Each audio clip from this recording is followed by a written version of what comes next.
Dr. Doom cures the Thing. And this story is incredible. It's not action-packed, but it's great for exploring the character of Ben Grimm. So Dr. Doom had actually done this in a previous part of the One World Under Doom storyline, right? I didn't want to spoil it, so we called it Dr. Doom Does the Impossible. And so in this one, it kind of follows up to the aftermath. Now, as always, there'll be a playlist for the One World Under Doom storyline that you guys are welcome to check out. But what happens here is that with Ben Grimm being reverted back into his normal human form, it's an incredible shock to him. Now, it's not to say this sort of thing hasn't happened before, right? One of the things that we saw in Jonathan Hickman's Fantastic Four, for example, was that the Future Foundation gave Ben Grimm the ability to become human once a week.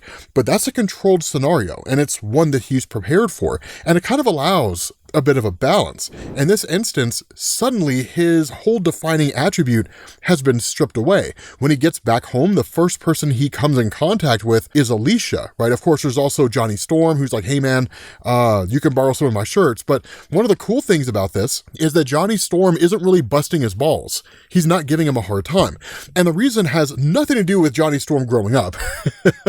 Johnny Storm is just as reckless and irresponsible as he's ever been. It is the Fantastic Four recognizing the significance of this for Ben Grimm. The reason is because Ben's entire life, ever since he became the Thing, has been defined by that, and he's molded his entire life around it. And so at first, it was coming to terms with this, accepting the fact that there was no real way to change him back. And then he met Alicia Masters at a time when he felt like somebody being able to love him was virtually impossible. That's why if you look at the old John Byrne Fantastic Four run, right, the story where Franklin could have turned Ben Grimm back to normal, that he actually reads the mind of Ben and he realizes that if he ever went back to his normal self, Ben's biggest concern is that Alicia wouldn't love him anymore. Because again, it's not so much about how others define Ben, it's how he defines himself and how he thinks other people define him, which feeds into that definition. And so of course he in turn basically talks to the kids and tells them what's going on. Now, if you are curious about how Ben Grimm had kids,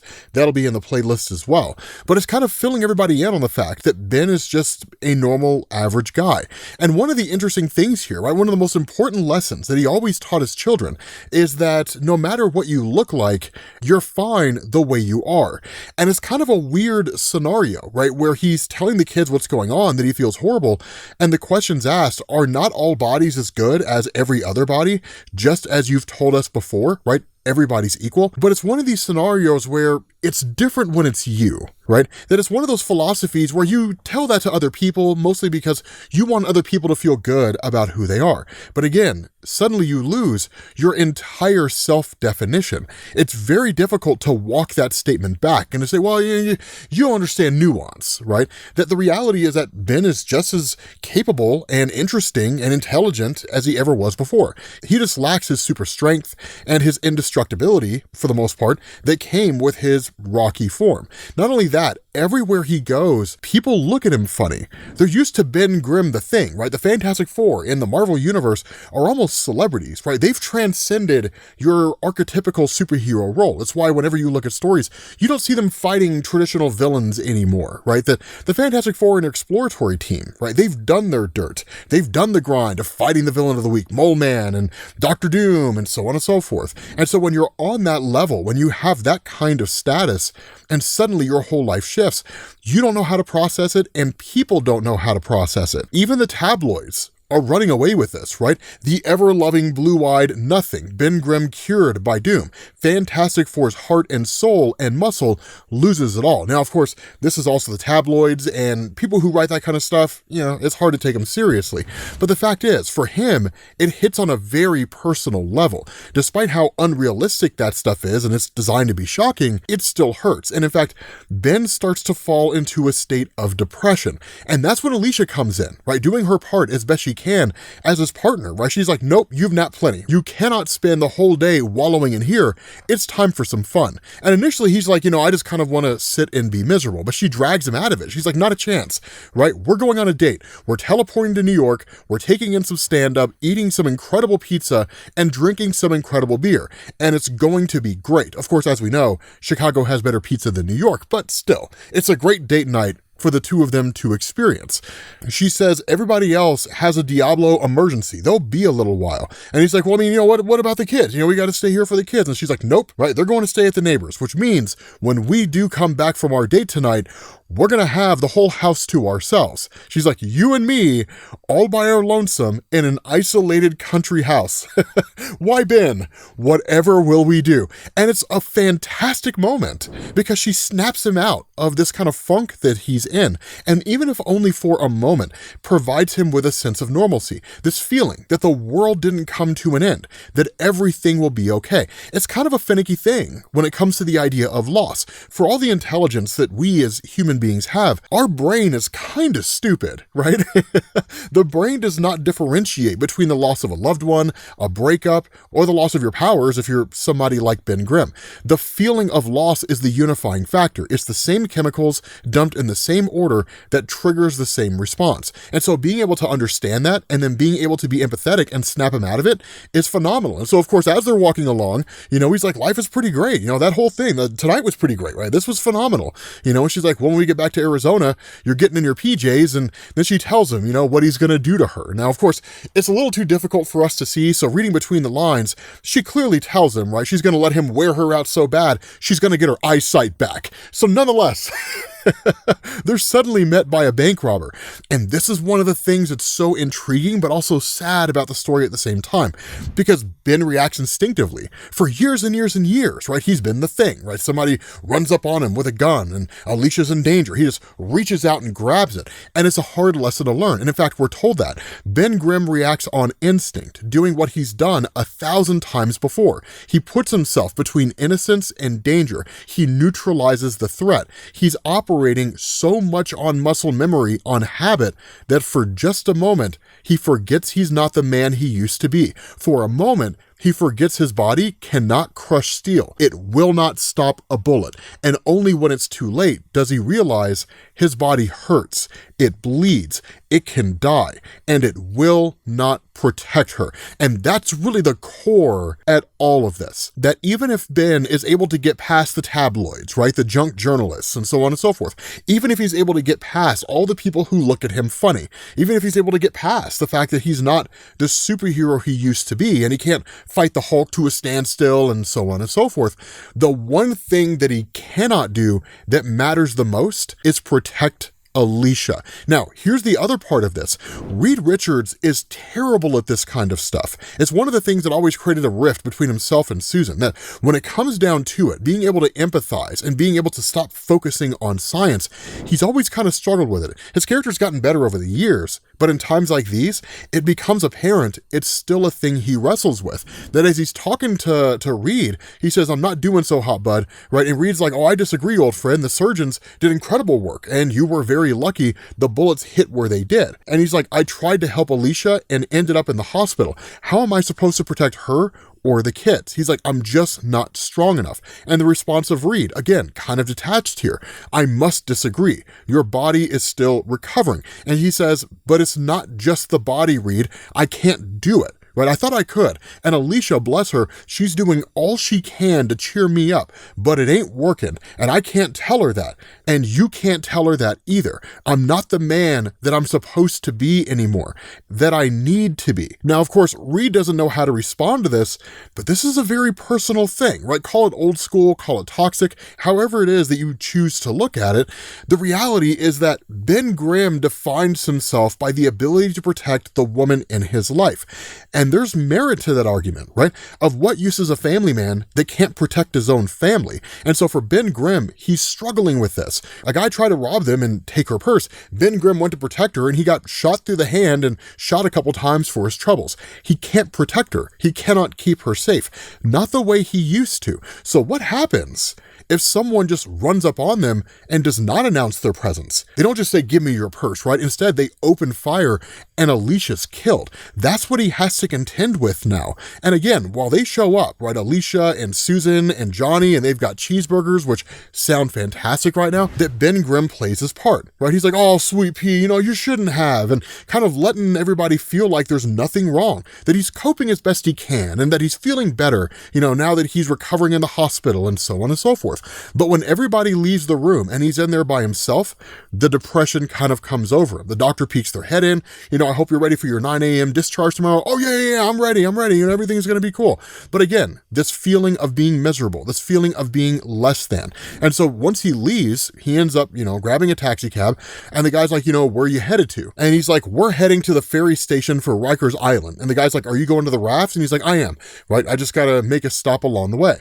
And he kind of goes out there, right? He just kind of waits and looks around and ponders a little bit. And then of course he enters into the raft proper. Now the raft is not a place that you just go to, right? I mean, this is the prison of prisons in the Marvel Universe, the place where you house the deadliest and most dangerous criminals, regardless of whether or not they have superpowers, because someone like Frank Castle has been interred here, and that guy can go on a warpath, right? It's really interesting how this place functions. But what we end up finding out is the reason why Ben is here is because he's there to see Phil, the father of Alicia Masters. Why does that matter? Because Phil Master is Puppet Master. Now, for those of you guys who are unfamiliar with Philip Masters, he's a really, really cool character in Marvel. And in fact, what Ryan North has been doing with him has been phenomenal. Way back when, he was one of the villains of the week, right? Puppet Master, the ability to use psychic clay, make caricatures out of people, and then control them, right? For his own will and so on and so forth. But when Ryan North took over the Fantastic Four run, a lot of the emphasis was built on the struggling relationship between Philip Masters and Alicia. And so one of the cool things that you've seen is Ryan North taking what a lot of people have done in previous stories and just kind of packaging it all into the story that he's telling now. And so when Ben Grimm shows up here to talk to him, it's one of these things where he's like, I'm not the man that I feel like I need to be, right? He says, look, Alicia's my wife and she's your daughter. We both love her more than anything. I need to be strong for her, Philip, and I can't. Not anymore. I want you to fix me. I want you to make me into the Thing again. And the response of Philip here is incredibly empathetic. He was like, look, I can't. Right? I'm the puppet master. I reshape minds, not bodies. And even if I could, I need my psychic clay. And where it's handed over to him by Ben, the response of Philip is, dude, you can't do this. But Ben says, I just did. And now you're going to make me better. And that's what makes it cool, is because Ben says, I know you don't change bodies, Philip, but the Thing, he's confident and he's happy and he's fun and he's not a burden. Make me back into the man Alicia deserves. Make me okay. I need to be made right and I can't do it on my own. Just make me feel better. And so it's a really, really desperate moment. And instead of Philip approaching this as like, ha ha ha ha, I have Ben Grimm at my disposal now and I will use him for nefarious purposes. Instead, he very much understands the plight of Ben Grimm. The reason being because as the puppet master and as a villain, Alicia doesn't like her father. Now, she has used his own powers against him from time to time, but the fact is, he's always been trying to earn his daughter's love by demonstrating that he's not the man that he used to be, despite the fact that he's sitting in a prison cell.